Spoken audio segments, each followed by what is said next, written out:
We are about to embark upon a series of strange and exciting, dangerous adventures.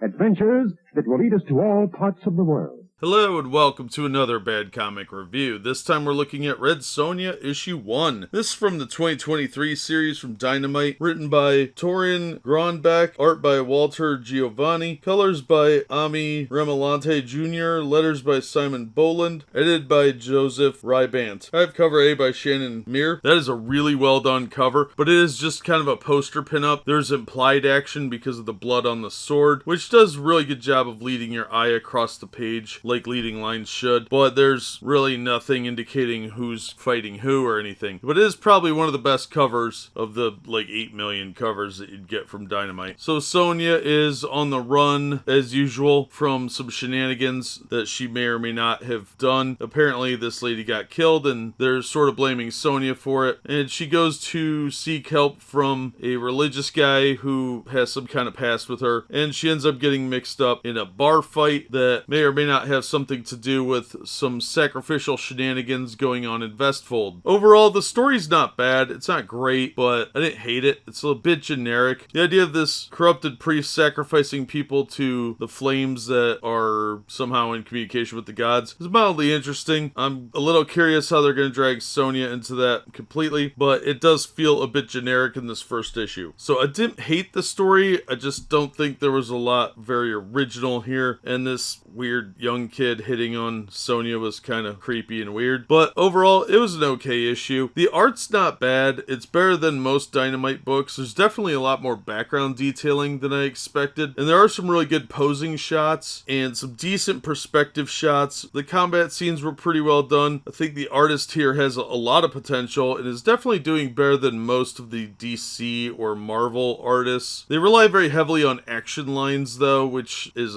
mostly a manga thing, and I think that's very distracting at times because it makes some of the panels look kind of lazy, because instead of doing backgrounds you just get a wash of little sketch lines to look like something's happening, and I found that a bit irritating. But overall, the art is solid, and the artist does seem to understand perspective shots pretty well. Probably should use them a little more. Different angles would really help quite a bit, because they tend to only be used for shots of buildings, but perspective shots from a three-quarter perspective or up above looking down would have been a lot more interesting for some of these panels. So move the perspective around a little bit and I think the action would be visually a lot more impressive. So instead of just head-on eye contact, drop the angles a little bit and look up occasionally or from behind the character, that sort of thing. I think that really would have made the book infinitely more interesting to me. But overall, it was just kind of middle of the road. I didn't hate it. I didn't love it. Is it worth $4?